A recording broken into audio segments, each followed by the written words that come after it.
In today's market update, we're going to be taking a look at many markets. Thank you very much for your positive feedback on last week's market update.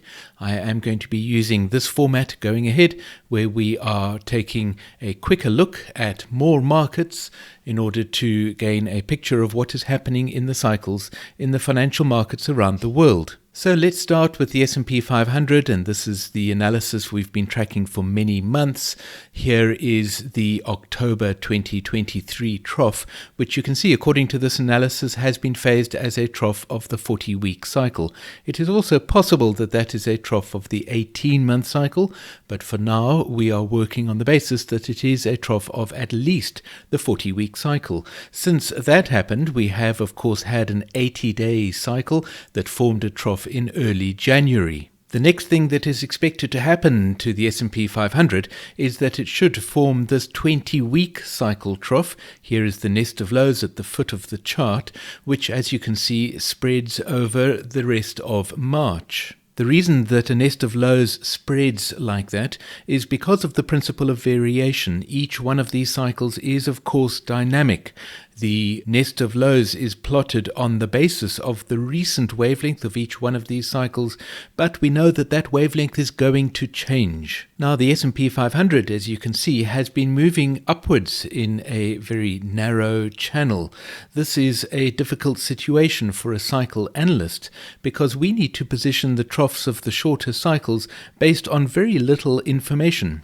As you can see, we had various candidates for various cycle troughs in that upward movement, and distinguishing between one or the other of them is really very difficult. We simply do not have enough evidence. The important thing, of course, is that we are expecting a peak to form and for price to come into a 20-week cycle trough. So what are some levels that we should watch? Let's first of all take a look at the VTL. VTL is an acronym for valid trend line. It is simply a trend line that is validated according to some rules that Hurst defined. This is the 80-day cycle VTL, and as you can see, price is about to cross below this VTL. When price crosses below the 80-day cycle VTL, it confirms that a peak of the next longer cycle, in other words the 20-week cycle, has formed in the market. There are a few details about this VTL which I'm not going to dwell on, but you will note that the VTL is displaced from the actual trough of the 80-day cycle. The reason for that is because of one of the rules that Hurst specified, but I won't go into detail here. The important thing is that the 80-day VTL is an important level to watch. However, it is not entirely reliable because of this slight discrepancy in the way in which it has been plotted. We can display shorter cycle VTLs which might provide us with better and more useful information. For instance, zooming in, here is the 40-day cycle VTL. Again, it is sitting just below price, and it seems likely that price is going to cross down below this VTL to confirm that a peak of the 80-day cycle has formed. Of course, if this is a peak of the 80-day cycle, it must also be a peak of the 20-week cycle. Another useful VTL to watch will be the 20-day cycle VTL. When price crosses down below that, we will have confirmation that the 40-day cycle has formed a peak in the market, which must also, of course, be the peak of the 80-day cycle and also the 20-week cycle. The other important level that we always watch in these market updates is the 20-day cycle FLD. We are, of course, expecting price to cross down below the 20-day cycle FLD on its way to the 20-week cycle trough. Looking at the Nasdaq, we get a slightly different perspective. We have, again, the 80-day cycle trough in early January, and the position of the 40-day cycle trough has been phased in the Nasdaq as the 13th of February. That is a slightly questionable position because it could have been here or it could have been here. The important thing about the Nasdaq analysis is two things. First of all, we have a much neater nest of lows, apart from the circle and whiskers for the 20-week cycle, which, as you can see, is displaced. This neater nest of lows gives us greater confidence in this analysis, and it tells us that we should probably expect the 20-week cycle trough to occur at the end of this week or early next week. The other interesting thing about the Nasdaq is that price has, in after-hour trading on Sunday night, just sneaked below that 20-day FLD. That is not a confirmed cross yet, but it would certainly indicate that the peak might be upon us and that price is moving down into this 20-week cycle trough. I am often asked to analyze the Nifty 50, the Indian stock market, and so here is an analysis of that market, starting with a monthly chart to give us the bigger picture. The first thing that I'd like to point out is that I use a different nominal model when analyzing the Nifty 50. That is a really big discussion, and I don't want to make this video too long, so I'm not going to go into it here. In my opinion, this nominal model works well for the Nifty 50. Interestingly, it is a similar nominal model to the model that I use to analyze the Australian Stock Exchange. The important thing is that we are able to identify the M shapes that have been made by these cycles. Here is a very clear M shape for this red colored cycle, which would normally be our 9-year cycle. In the Nifty 50, it is, in my opinion, a 7-year cycle. Of course, we had this very prominent trough that formed over here, but that was, again, in my opinion, a result of the pandemic that was sweeping around the world in March of 2020. And so that is, again, a distorted trough. And so that trough in March of 2020 has been phased as a 40-month cycle trough. That is equivalent to the 54-month cycle trough in the default nominal model that we use to analyze the US markets. That gives us the next 7-year cycle trough over here in about the middle of 2022. Let's zoom in and see what the Nifty 50 is doing at the moment. Here we can see that the prominent trough that formed in October of 2023 has been phased as a trough of the 18-month cycle. I continue to call it the 18-month cycle because these are the cycles that we are familiar with, but it is, of course, in this nominal model slightly shorter than 18 months. In fact, if we measure the wavelength of that cycle, you can see it comes in at just under 500 days, slightly shorter than the normal 18-month cycle of 546 days. But the interesting thing, of course, is that in October of 2023, we also had an 18-month cycle trough, or perhaps only a 40-week cycle trough, but an important cycle trough forming in all of the other stock markets that we have been looking at. And again, we are getting good, clean M shapes in that 18-month cycle. So what is happening now? Let's zoom in again. Very similar to the other stock markets that we have been looking at, we have an 80-day cycle trough that formed over here later in January. This matches the 80-day cycle trough that we have identified in the Australian Stock Exchange as well. The message in the Nifty 50 is also clear. The next trough that we are expecting is this 20-week cycle trough, which is expected to occur at the moment in about the first week of April. And so again, in the Nifty 50, we are looking for a peak to form and then for price to move down into the 20-week cycle trough. Levels to watch would be these VTLs. Here is the 80-day VTL, which you can see price has pretty much now crossed down below. We still have a 20-day and a 40-day VTL a little below the current level of price. We would expect price to cross down below those VTLs on its way down to the 20-week cycle trough. There are two FLDs that I would recommend watching. The first is this 20-week FLD. The reason for that is because following a trough of 18-month magnitude, as I've mentioned, I believe that is the magnitude of the trough in October of last year, the first 20-week cycle trough that forms following an 18-month cycle trough is likely to find support at the level of the 20-week cycle FLD. And so this FLD is a very important FLD for us to keep an eye on as this 20-week cycle trough forms. Zooming in, here is the 20-day cycle FLD, which is of course always an important FLD to watch. Again, we would expect price to cross down below this FLD, which it might do this week, on its way down to forming the 20-week cycle trough. We are going to take a very quick look at gold. There isn't much to add following last week's market update where I discussed this 20-week cycle trough that we have phased over here in the middle of February. Here is the 20-day cycle trough. Next, we are expecting a 40-day cycle trough to form, probably at the end of this week or early next week. Under normal balanced market conditions, we would expect price to cross down below this 20-day FLD on its way to forming the 40-day cycle trough.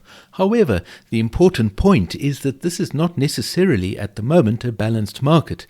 It is fairly obvious that there is a lot of bullish activity in gold, and that is why I have plotted these other FLDs, the 5-day FLD and the 10-day FLD, for us to watch for confirmation that the 40-day cycle peak has formed as price gives us some move down into the 40-day cycle trough. We have a similar very bullish situation in Bitcoin. Here is the 20-week cycle trough in Bitcoin that formed at the end of January, giving us a 20-day cycle trough where price found support at the level of the 20-day FLD over here in about the first week of February. And then we have a 40-day cycle trough over here in the third week of February where price just crossed down below that FLD before crossing back over it. The bulls are clearly in charge of Bitcoin at the moment.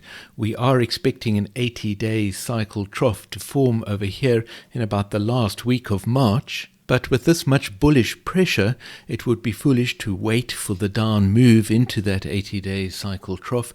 We can monitor the state of the market by keeping an eye on these shorter FLDs, as I mentioned in last week's video. Here is the 5-day FLD and the 10-day FLD. As price crosses those FLDs after a peak has formed, and I should point out that a peak has not yet formed, but as price crosses those FLDs after the peak has formed, it will of course generate targets to the downside. We would track those targets carefully to see at which point we discover a gap in the FLD pattern. In other words, a target that projects into a gap between the FLDs, resulting in price failing to cross the next FLD. That will provide us with a high probability point for the next 80-day cycle trough to form. But first, of course, we need the 80-day cycle peak to form, which it has not yet done. A very quick update on the Australian stock market, the ASX index. Here is the 80-day cycle trough in this index in January. And of course, here is the 20-week cycle trough that we are expecting next in this market too. It is expected in about the last week of March or perhaps the beginning of April. Of course, the Australian stock market is ahead of us in terms of time, and so this strong downward day, although I am recording this video before the US markets open, the Australian markets have probably almost closed. And the strong downward movement so far today has brought price all the way down to the 20-day FLD. We would expect price to cross down below this FLD and generate a target to the downside. That target would be an initial target for us for the formation of the 20-week cycle trough. Finally, we're going to take a quick look at natural gas. I've had many requests to analyze natural gas, something I've avoided doing because it is a fairly complicated analysis, and some of this discussion might be a little advanced if you are a newcomer to Hurst cycles, but let me go through it and I hope that it makes some sense to you. First of all, we are using the default nominal model for stock markets as discovered by Hurst 50 years ago. The reason I do that is because I like to start with that nominal model when performing an analysis until I see evidence that the nominal model does not apply. Now, usually when I analyze natural gas, I use a different nominal model. However, there's an interesting thing that is happening in this analysis at the moment, which is that the default stock market nominal model is making a lot of sense in natural gas. The only thing that doesn't make sense is the 3-to-1 harmonic ratio between the 18-month cycle and the 54-month cycle. The next time we take a look at natural gas, I will explore an alternative nominal model, but for today let's stick to this default nominal model because it does provide us with some useful information. First of all, I would like to point out this very clean M shape that natural gas made from 2002 until 2010. That M shape was for the 9-year cycle, this red-colored cycle over here. The midpoint of the M shape was, of course, the 54-month cycle trough. That clean M shape encourages us to explore working with this nominal model further. If we assume that a 9-year cycle trough formed over here in 2010, then the next big scale cycle event that we are expecting is the formation of this 54-month cycle trough later this year. Let's zoom in and take a look at more detail. Here is the nest of lows for that 54-month cycle trough, which you can see is centered around about September of this year. I have already mentioned the fact that the 3-to-1 harmonic ratio between the 18-month cycle and the 54-month cycle in natural gas is a little questionable. However, this analysis indicates that it might still be playing out according to the default nominal model of stock markets. The reason that I say that is that this trough over here, which you can see has been phased as an 18-month cycle trough towards the end of 2021, provides us with a very clean M shape for that 18-month cycle. If we count the number of bars that elapsed in that 18-month cycle, you can see there were 552.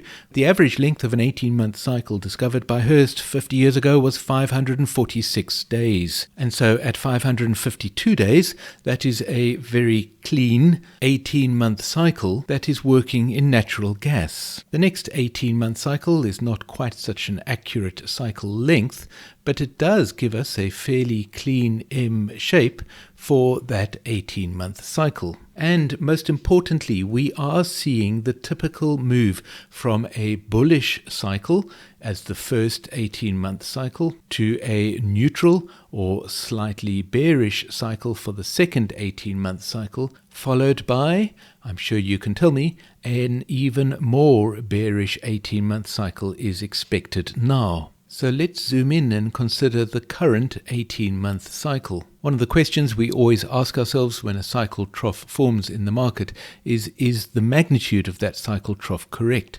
Could this maybe be the bigger cycle trough? Well, that question has already been answered because here is the evolving shape of the current 18-month cycle. It is, as you can see, a bearish shape, which is not what we would expect if this was the 54-month cycle trough that had formed in 2023. And so what has happened is that we have witnessed a 40-week cycle elapse from that 18-month cycle trough at the end of March last year up until about the middle of December of last year.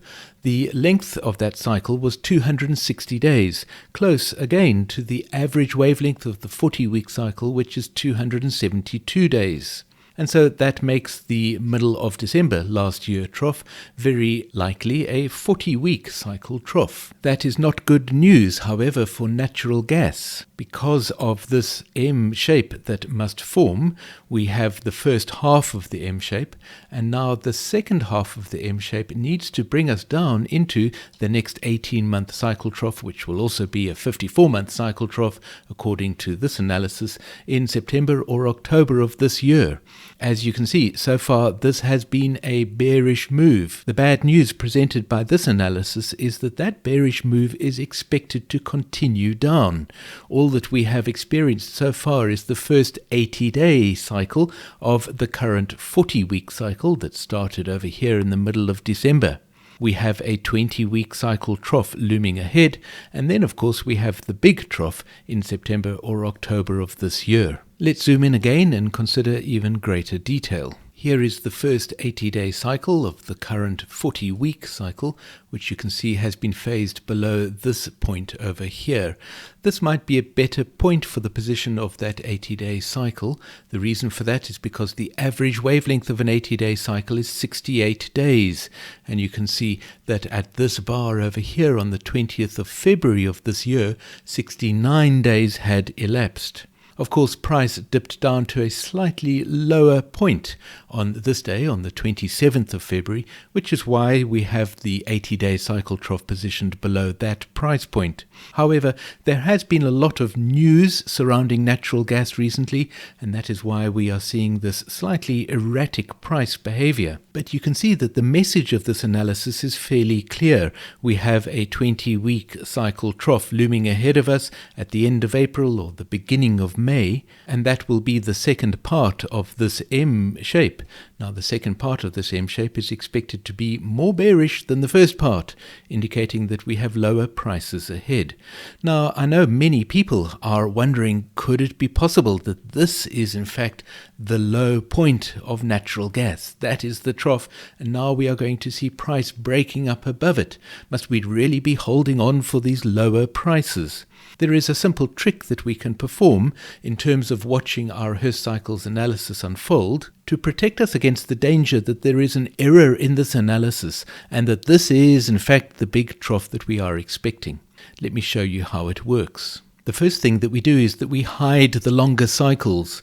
We have some indecision, but we are confident that this trough over here in the middle of December last year and also this trough here at the end of February are both 80-day cycle troughs. The question is, could this be a higher magnitude cycle trough that is forming now? What we do is we watch our cycle tools. In particular, I am watching this 80-day cycle FLD.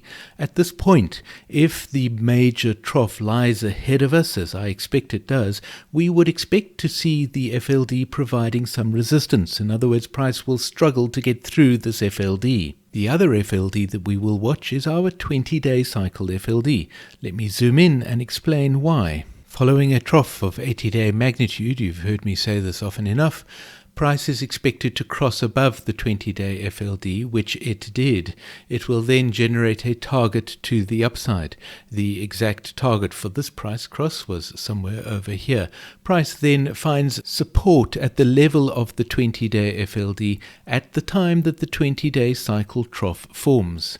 Here you can see that is what is happening at the moment. And this is the critical point at which a greater magnitude for this cycle trough could be revealed.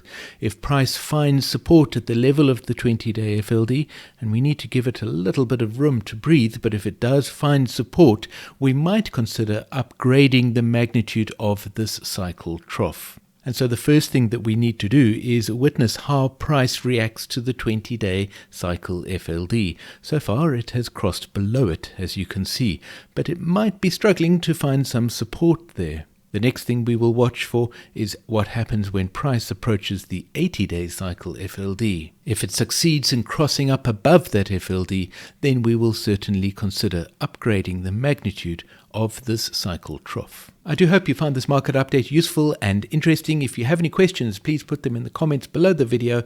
I look forward to hearing from you.